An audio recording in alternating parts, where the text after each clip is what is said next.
Imagine this. It's the early hours of a summer night in 1989, on the iconic River Thames in London. A lively party boat packed with over 130 young revelers is cruising downstream, music blaring, celebrations in full swing for a birthday bash.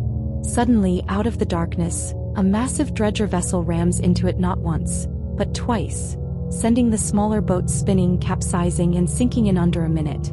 51 lives are lost in the chaos, many trapped below deck as the water rushes in. Was this a tragic accident, or could it have been prevented by those in charge? Stick around as we unravel the Marchioness Disaster, one of London's most heartbreaking maritime tragedies, and explore the questions of negligence that haunted the survivors and families for years. By watching this full video on the True Crime Report Cold Cases, you'll gain a deep understanding of how a night of joy turned into horror, the investigations that followed, and the lasting reforms that made the Thames safer. We'll separate fact from allegation, highlight where uncertainties remain, and examine the human errors that allegedly contributed to this avoidable catastrophe. The central question driving this story is one of accountability. In a bustling river like the Thames, with vessels of all sizes sharing the waterway, how could two ships fail to see each other in time? Was it simply bad luck, or did poor oversight, inadequate safety measures, and possible lapses in responsibility turn a routine night into a deadly collision? Let's start by setting the scene with the vessels involved. The pleasure boat Marchioness was no stranger to the Thames. Built in 1923, she had a storied history, including service during World War II and even aiding in the Dunkirk evacuation. By 1989, owned by Tidal Cruises Limited, she had been refurbished for evening parties with an upper and lower saloon. However, the inquiry later established that the new upper saloon obstructed visibility from the wheelhouse, and there were concerns about the accessibility of emergency exits, particularly from the lower decks.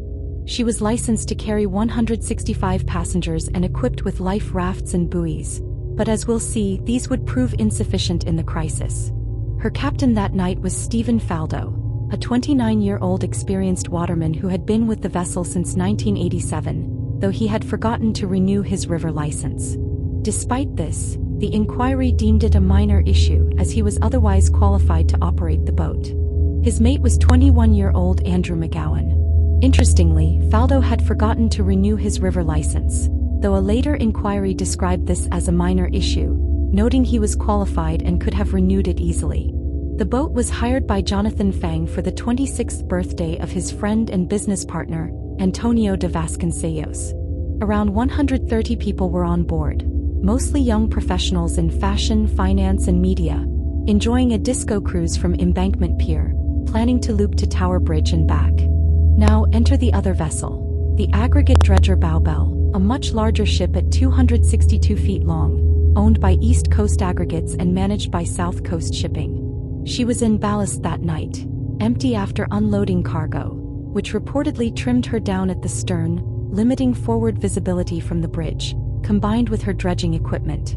Her captain, Douglas Henderson, 31, had been drinking earlier that evening, 6 pints over 3.5 hours, though investigations later concluded this may not have directly affected his actions. However, his drinking and the drinking of other crew members raised concerns about their overall alertness and readiness during the incident. He was joined by a crew including second mate Kenneth Noble and forward lookout Terence Blaney, who had also been drinking. Bowbelle had a history of incidents on the Thames, including prior collisions, which raised questions about the company's oversight. As the clock ticked past midnight on August 20, 1989, both vessels were heading downstream against the tide on a clear night with good visibility. Marchioness departed late, around 1:25 a.m. after a delay. Bowbelle had radioed her position to Thames Navigation Service, passing key bridges. But here's where uncertainties creep in. The exact paths and precise sequence of events remain unknown, pieced together from conflicting accounts and average speeds. What we do know is that Marchioness overtook her sister boat Hullingham near Blackfriars Bridge, and Bowbelle was closing in faster, traveling at about 5.5 knots compared to Marchioness's 3.2 knots. The tension builds as the ships approach Southwark Bridge. According to the Marine Accident Investigation Branch, or MAIB report, it's likely that Bowbelle struck Marchioness from the rear first, about 20 feet from her stern, causing her to veer to port. Then came the second devastating hit, 33 feet from the stern, pivoting Marchioness around Bowbelle's bow. The dredger's anchor reportedly ripped off Marchioness's upper superstructure. Eyewitnesses from the nearby Hullingham described the scene in horror. The larger vessel mounting the pleasure boat like a toy, pushing it under in seconds. Marchioness sank stern first in just 30 seconds, between Cannon Street Railway Bridge and Southwark Bridge, around 1:46 a.m., though some estimates vary on the exact timing due to the chaotic nature of the incident. This is the story's most shocking moment, the rapid sinking that trapped dozens below deck. Survivors recounted pitch-black chaos as water flooded the lower saloon instantly. One survivor, Ian Philpott, later stated he was thrown forward by a wall of water, surfacing away from the wreckage. Of the 130 on board, 79 survived, but 51 perished, including Faldo and de Vasconcellos. 24 bodies were recovered from inside the ship when it was raised later that day. No one on Bowbelle was injured, but the crew didn't deploy life-saving equipment or join the rescue, instead anchoring downstream. Hullingham and police launches rushed in, pulling people from the water and driftwood cages, but the confusion was immense. Initial radio calls misreported the location as Battersea Bridge. In the immediate aftermath, a major incident was declared. Bodies were recovered over days and the wreckage was lifted that afternoon. Henderson and Noble were interviewed and breathalyzed. Alcohol was ruled out as a direct cause.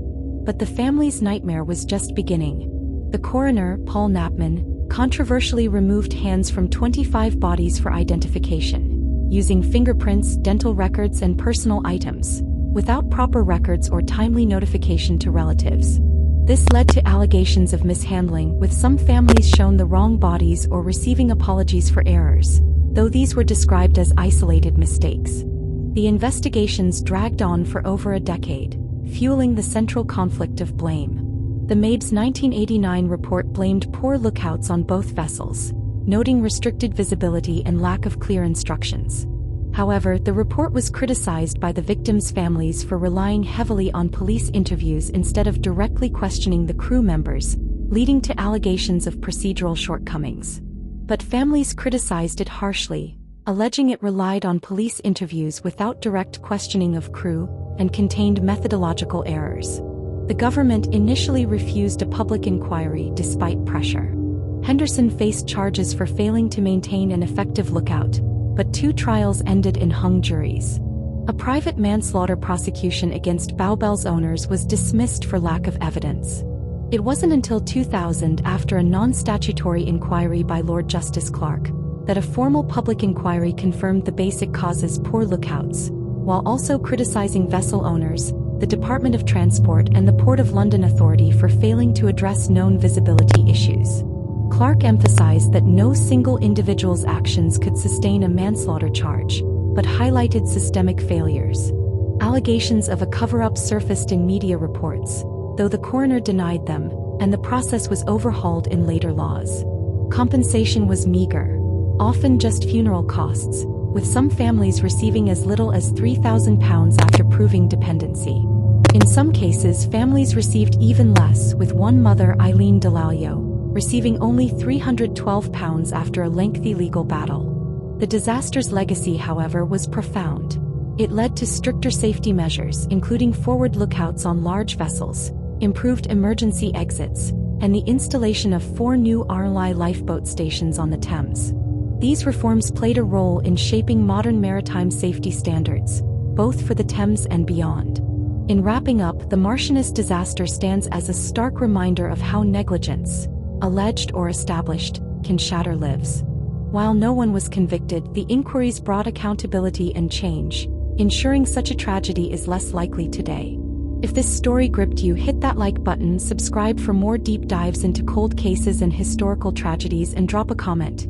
Do you think justice was fully served? What other UK disasters should we cover? For more chilling tales from across England, check out our playlist on the true crimes in England. Thanks for watching the True Crime Report Cold Cases. Stay curious, stay safe.